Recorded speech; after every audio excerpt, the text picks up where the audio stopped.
What's up, Cowboy Nation, Cowboy Headquarters, and America's team? It's your guy G, the #1 Cowboy fan, Hampton, coming at you live, direct, and correct with some Mo news. That's right, I said Mo news, and here we are, Sit Down Saturday.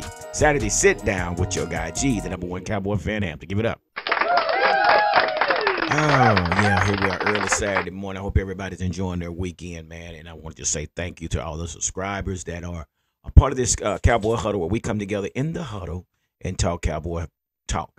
Now, I understand a lot of people basically kind of turn the deaf ear and a blind eye to what the Dallas Cowboys are doing, and that's quite all right. But at the same time, we as Cowboy fans, we're going to continue to stick with our Cowboys, and we're going to continue to talk about our Cowboys. On tomorrow, the Cowboy Huddle podcast will be doing a watch party in Fort Worth at the Underground Cigar Shop in Fort Worth, 76112. We're inviting everybody that is a Cowboy fan to come out and hang out with us on tomorrow. That's going to kick off around about 2:30 tomorrow.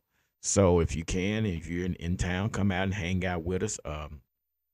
We are going to be firing up our cigars and watching the game. But I want to say this is a rush hour. Give it up. Yeah, this is a rush hour. I think this is a evaluation moment for Cooper Rush and what he brings to the table and what he can contribute to this offense. Now, with that being said, we know that Dak Prescott is pretty much done for the season. With a torn hamstring, basically.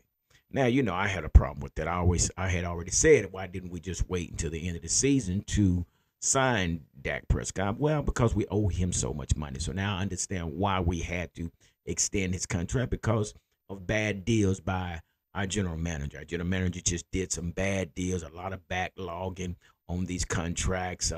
Same thing with, I talked about Jordan Phillips. We had to give 2 picks to the Buffalo Bills. We had to pay Jordan Phillips, and we cut Jordan Phillips, and now Jordan Phillips is back with the Buffalo Bills.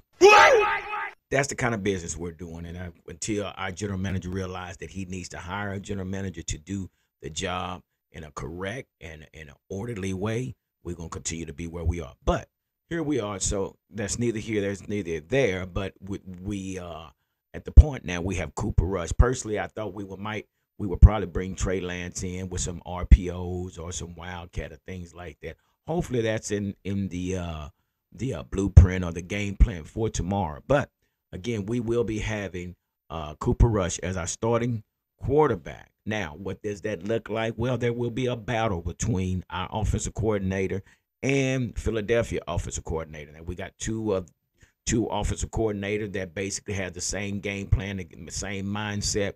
So it's going to be a battle of the offensive coordinators. Now, we know that we have Kellen Moore over here on the Philadelphia side, and we have Mike McCarthy on the Dallas side. Now, when we released Kellen Moore, we know that Mike McCarthy had spoke on about he wants to run the damn ball, and he knows how to win. Well, that has yet to be seen.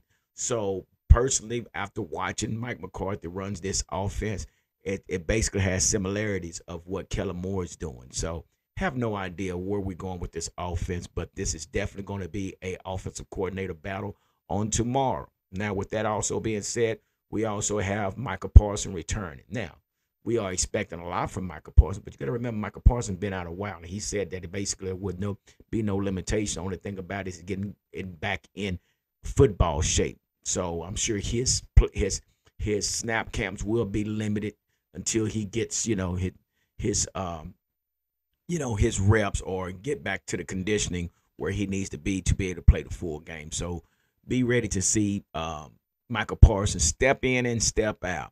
Now, this game is on tomorrow at 3:25 at the AT&T Stadium. Now, right now, I know what Philadelphia is thinking. Philadelphia is thinking that we're going to come in here and kick them while they're down. That's their attitude. Now, personally, I'm hoping that there will be somebody on this team that will step up and have the Debo mentality, have the gladiator mentality, have a warrior mentality. Say, not today, not in our house. We come in here, and we come to step and stand on business, 10 toes down. So I'm hoping it's the attitude I see on tomorrow. If a fight breaks out, fine, it's okay. It's okay to have a fight if that's what it takes to get our team up to par and playing at a high level. Let me say this. Jimmy Johnson basically said, if a team practice hard on a daily basis, that gives them initiative, that gives them motivation that they can win. Now, looking at this Mike McCarthy practice, it's very low key, it's very low intensity. So this in itself, I think this has a problem to do with how we played throughout the game. Same thing with Dak. Dak, because of the practices, and he's not running on a regular basis like in practice. So this is a possibility of what could happen when you're not practicing hard. So that's where we are. Cowboys don't practice hard. Jimmy Johnson said you need to practice hard to give the players motivation and some expectation to win. So we'll see how that goes. But again, the game is on tomorrow, 3:25, at the AT&T Center. Now I know a lot of stadium. I know a lot of people saying, well, we just might as well tank out and let's just play for a draft pick. Well, we don't draft well either. We have missed on several draft picks, so I don't want to wait to the draft pick. I want to win now. Personally, me as a Cowboy fan, I want to see that hopefully that we can turn this thing around and maybe do better than we did before. Now, what happens if Cooper Rush wins this game against a big-time rival? This is a big-time rival game. This is a big-time rival game. What does that say if Cooper Rush is able to come in here and manage this offense and move the chains and get in red zone and score in the red zone? What would that say?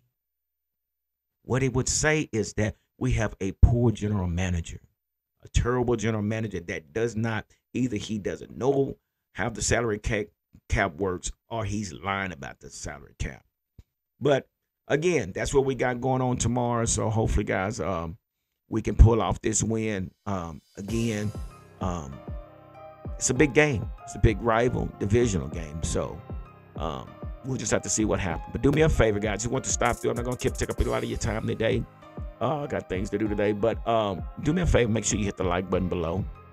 Make sure you share this video. And also, let me know what you think the score would be in the comments below. And what do you think we're going to win? Or what will it take for us to pull off the win? Or should we continue to try to win? Or should we go ahead and tank? So those are the questions that I would like to hear your answers down in the comments. So again, if you haven't subscribed, hit the subscription button. Also hit the notification button. Like I always say, continue to stay safe and be blessed.